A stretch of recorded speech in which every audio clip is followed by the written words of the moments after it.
Hello শিক্ষার্থীবৃন্দরা, কেমন আছো সবাই? আজকে আমি তোমাদের সাথে নবম এবং দশম শ্রেণীর সাধারণ গণিত বইয়ের প্রথম অধ্যায় অর্থাৎ বাস্তব সংখ্যার কিছু বেসিক নিয়ে আলোচনা করব। শুরুতেই আসি স্বাভাবিক সংখ্যা নিয়ে। স্বাভাবিক সংখ্যা বলা হয় কোনগুলিকে?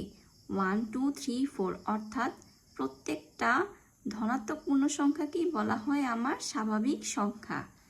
মৌলিক সংখ্যা, যেই সংখ্যাগুলোর গুণনীয়ক 1 এবং ওই সংখ্যা ব্যতীত অন্য কোনো গুণনীয়ক পাওয়া যায় না, সেই সংখ্যাগুলিকে বলা হয় মৌলিক সংখ্যা, যেমন 2, 3, 5, 7 ইত্যাদি।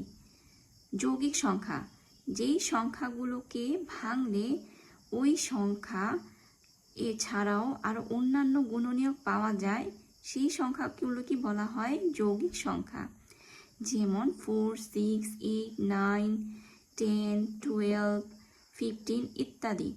সহমৌলিক সংখ্যা, দুটি স্বাভাবিক সংখ্যার গসাগু 1 হলে এদেরকে পরস্পর সহমৌলিক বলা হয়।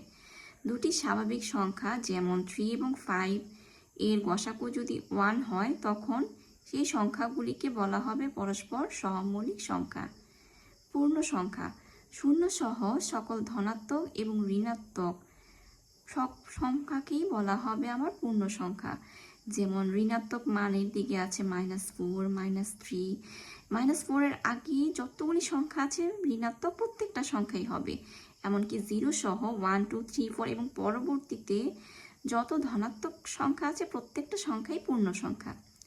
ভগ্নাংশ, p/q আকারে যে সকল সংখ্যাগুলিকে প্রকাশ করা হয় সেগুলিকে বলা হয় ভগ্নাংশ, যেখানে কিউ ইজ নট ইকুয়াল 0 অর্থাৎ কিউর মান কখনোই 0 হবে না এবং কিউর মান কখনোই 1 হবে না এবং কিউ দ্বারা পি নিঃশেষে বিভাজ্য নয়, যেমন 3/5।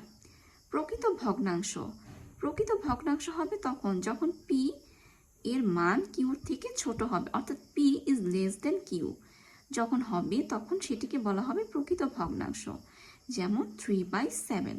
অপ্রকৃত ভগ্নাংশ, অপ্রকৃত ভগ্নাংশ বলা হবে তখন যখন পি এর মান কিউ অপেক্ষা বড় হবে, অর্থাৎ P is greater than Q হলে সেটিকে বলা হবে অপ্রকৃত ভগ্নাংশ, যেমন 7/5। আজকে এতটুকুই, পরবর্তীতে তোমাদের সাথে আরও কিছু বিষয় নিয়ে আলোচনা করব। ভালো থাকো সবাই, আল্লাহ হাফিজ।